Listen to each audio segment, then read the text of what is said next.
Hello, everybody. Hello. Hello. My name is Hazel, and you are tuning in to Heart and Soul Take Control, which is a podcast all about creative writers and how creative writing can help you in your manifestation journey. Today, I felt drawn to talk to you about why it is exactly that I think that that's the case, and to also share with you because who I am and what qualifies me to remotely sit here and tell you how to use your writing to create your own story? What qualifies me for that? Why would you listen to me? I'm going to tell you more. So, all right, I hope everybody's doing well. I'm sorry I haven't been uploading content. Things have been a little crazy. However, from here on out, it's going to get settled, and that means that I'm going to be able to consistently be more able to connect with you guys on a regular basis. So, today I wanted to talk about something that is actually going to make me feel very raw, very exposed, and, a little vulnerable. But at the same time, if I didn't do that, then what qualifies me to give anyone advice if I don't share my own personal experience? So, no, I will not be giving any details for the sake of privacy. Not that I think that these people will ever actually listen to my podcast, but you never know. So, ever since I was about 8, maybe 9 years old, maybe a little before then, I've always had a very, very vivid imagination, like a very vivid imagination. I constantly went to other worlds. It didn't matter what I was doing. I was mastering these tools and these techniques that I would use in my life later, and I didn't even realize it back then. Part of it felt like disassociating. As I got older, in fact, it was labeled as disassociating. I was given a lot of mental health labels and things were slapped on me like that, but that was also during a time of my life when I was dealing with actual trauma. So, it took a spiritual catalyst for me. I literally had to have loss in my life in order to start my own spiritual journey, and that kind of kick-started the whole thing. That happened when I had the loss of my grandmother, and shortly after, a few years later, I had the loss of my grandfather. Within 10 years of each other. I'd been raised primarily by my grandmother and my grandfather, just due to the circumstances and the situation. So when they both passed within a very short time of each other, it was not a couple more years before my grandpa actually followed my grandmother. They'd been married for 52 years, so they were iconic to me. They were the pinnacle of love and everlasting, all the things. But when they both passed on, I felt like I'd been tossed into this void. Granted, there was the emotional pain I was dealing with being only 19 years old when I lost my grandfather.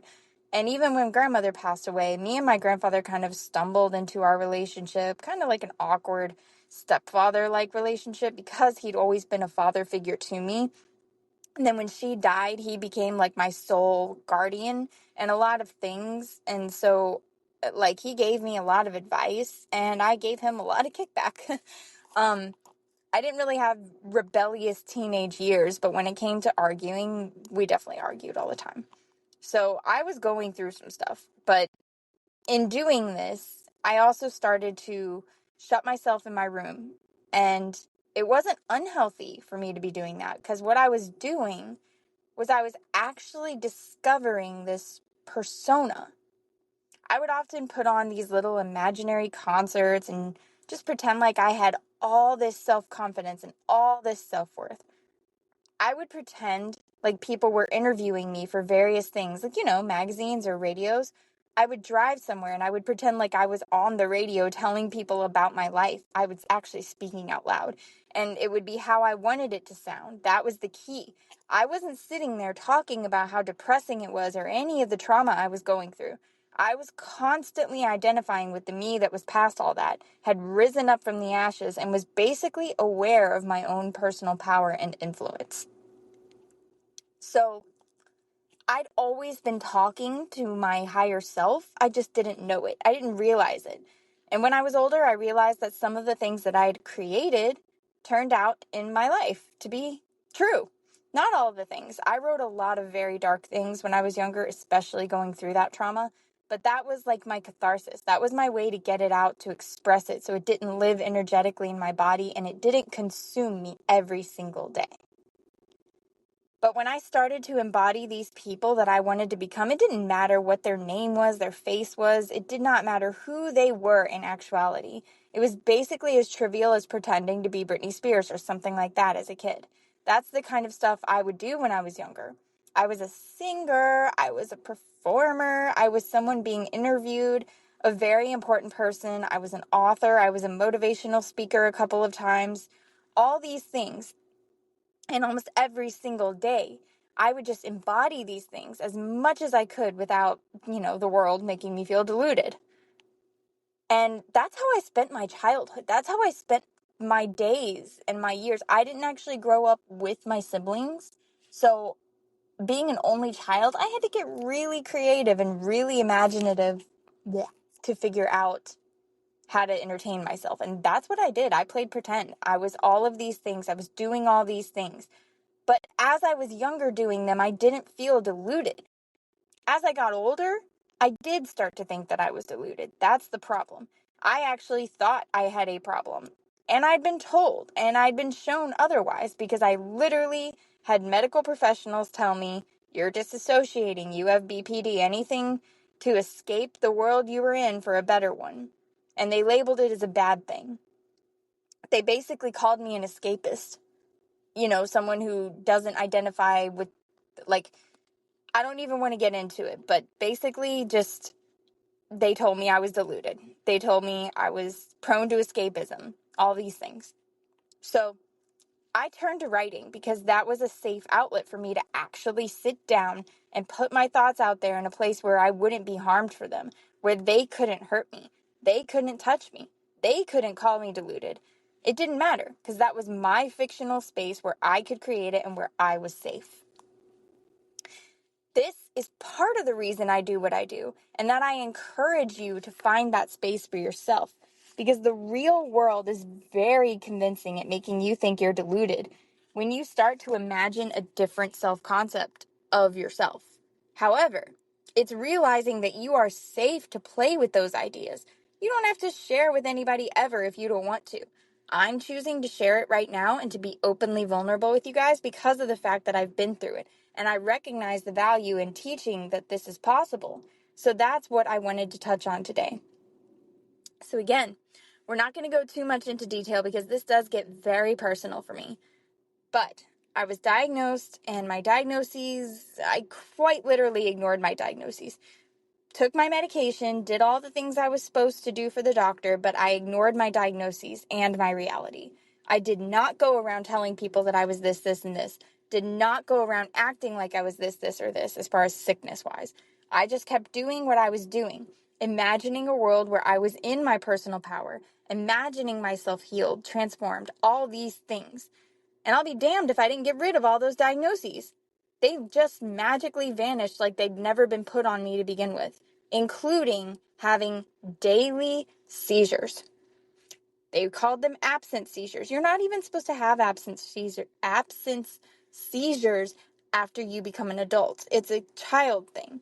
But they called them absence seizures, where I would totally check out, go somewhere else, truly an out-of-body experience, out of mind, was not moving, was not experiencing anything in my reality. I was not actually in any medical distress other than not being able to move and feeling like I was paralyzed for, brief moments of time. But the point is, I was experiencing things outside of my reality. And this is the part where most people will be like, okay, that's crazy. I'm crazy. Got to check myself in somewhere. But that's not the case. And I want to implore you to realize and be gentle with yourself. There are cases where you may need some help mentally, and that's okay. If you need to seek that help, you can. No one is telling you otherwise. I'm not advising you against medical intervention. I'm not advising you against counseling. I'm not advising you against any of those things that actually may help you. However, I am going to say don't stick to those labels: anxiety, depression, ADHD, BPD, bipolar, DID, all the things, associating all of them. No matter what it is that someone has told you is going on, don't stick to it. And don't believe that that is always going to be your case. That's one thing I do want to implore on you before we go. Like, I'm not a medical professional. Well, I'm sort of a medical professional, but I'm more like a medical amateur. So I'm not giving you advice on any specific terms, any specific diagnoses, anything like that. Literally, I'm just telling you, you don't have to stick with those labels forever. You don't have to stick with them at all. If you don't identify with them, it's that simple. If it doesn't vibe with you, then don't do it. Don't think about it. Don't perpetuate it into something that it's not, because that's another thing people do is they take one little issue or problem and they ruminate on it over and over and over and blow it up out of proportion, especially when it comes to mental health and physical health. So, I'm going to preface this part by letting you know that I am once again going into my personal life. I will change names if I mention names. I will alter events as I see fit, and you'll just have to understand that I'm doing that not for the sake of hiding, but for the reason of keeping some of my personal life personal. Because even though I am accepting that I'm a motivational speaker who's trying to help you, there are parts of my life that I don't allow myself to openly share. Just want to give you enough information to take on the rest of your journey. And I wish you well if this is where we part.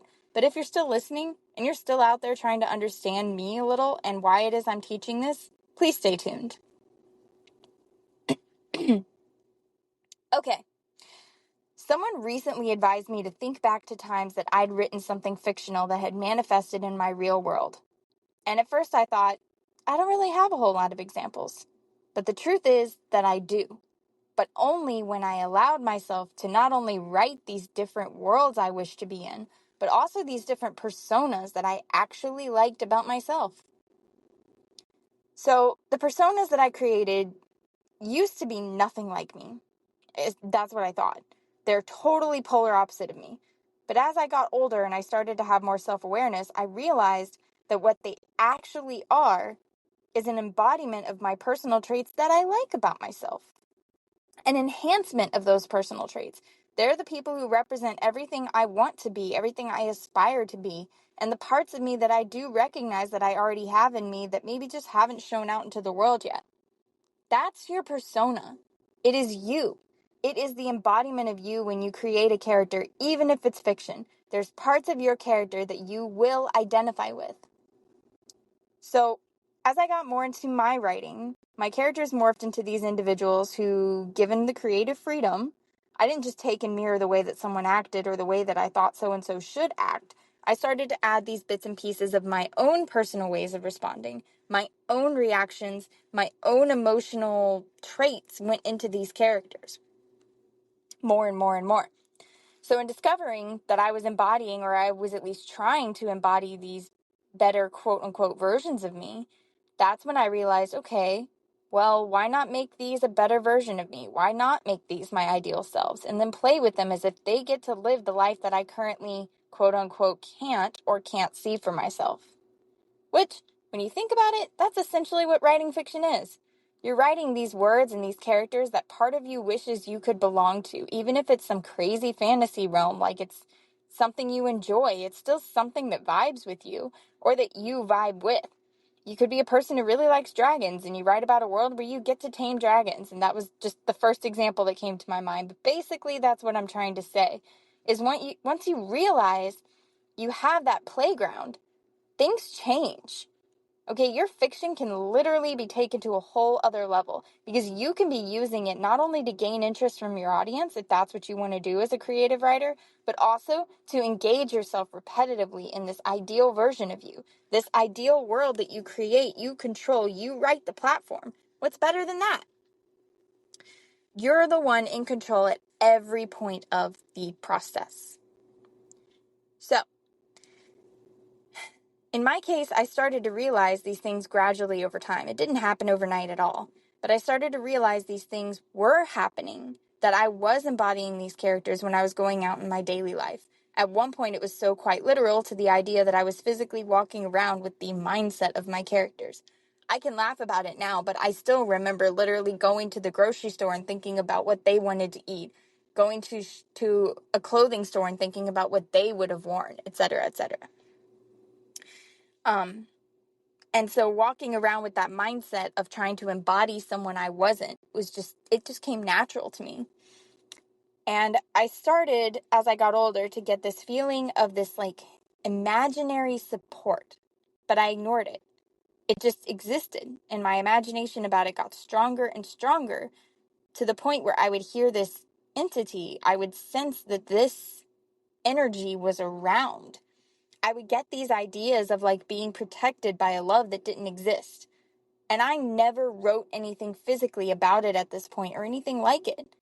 But I did just kind of wonder, what's going on? Like this back of my mind entity has suddenly been getting stronger and stronger and stronger. And that took me on a nosedive. I was trying to figure out what was happening to me, and I came across the term twin flame. And that took me down a rabbit hole of trying to understand what a twin flame was. I'd never heard of it before. I got sent to all the right internet sources all of a sudden to find all these things, and I got connected with these spiritual coaches and manifesting coaches. And that's actually how I stumbled upon the coach that I've listened to the longest, Miss Roxy Lee. That was about 4 years ago that I stumbled into her Roxy Talks channel. And it was through the twin flame journey. By coincidence, I'm still listening to her, but it's for self-growth, positivity, content creation, and business running more than it is anything to do with another person. So, anyways, there was this entity that I identified and recognized that was just doing, quote unquote, these things for me, that was giving me this sense of eternal love and self-worth and appreciation and all the things, right? So energy, a sensation, feeling internally, an external force, so to speak. And after I finally let myself feel like this could be a real person, shortly thereafter, I had a dream about someone I had never met. This is the first time I've ever told anyone else this story besides a very select number of people. And it will continue to remain one of my most personal anecdotes of how I believe in this stuff. I believe in manifesting. I believe in scripting, specifically creating fictional things that do come to be. So I saw them in this dream very vividly. I saw their details, their hair color, their eye color, their stature, their overall figure. I did not know this person. Never saw this person. I didn't know anyone who even remotely looked like this person. It was nothing I could base it off of. And in this dream, I got all close to this person. I felt all this warmth and loving energy, and I felt so accepted by them as who I was. And as soon as the dream was about to end, which it didn't really have much happening in the dream, but as soon as it was about to end, this person told me that they liked me, but they were scared to be in a relationship. Very specific.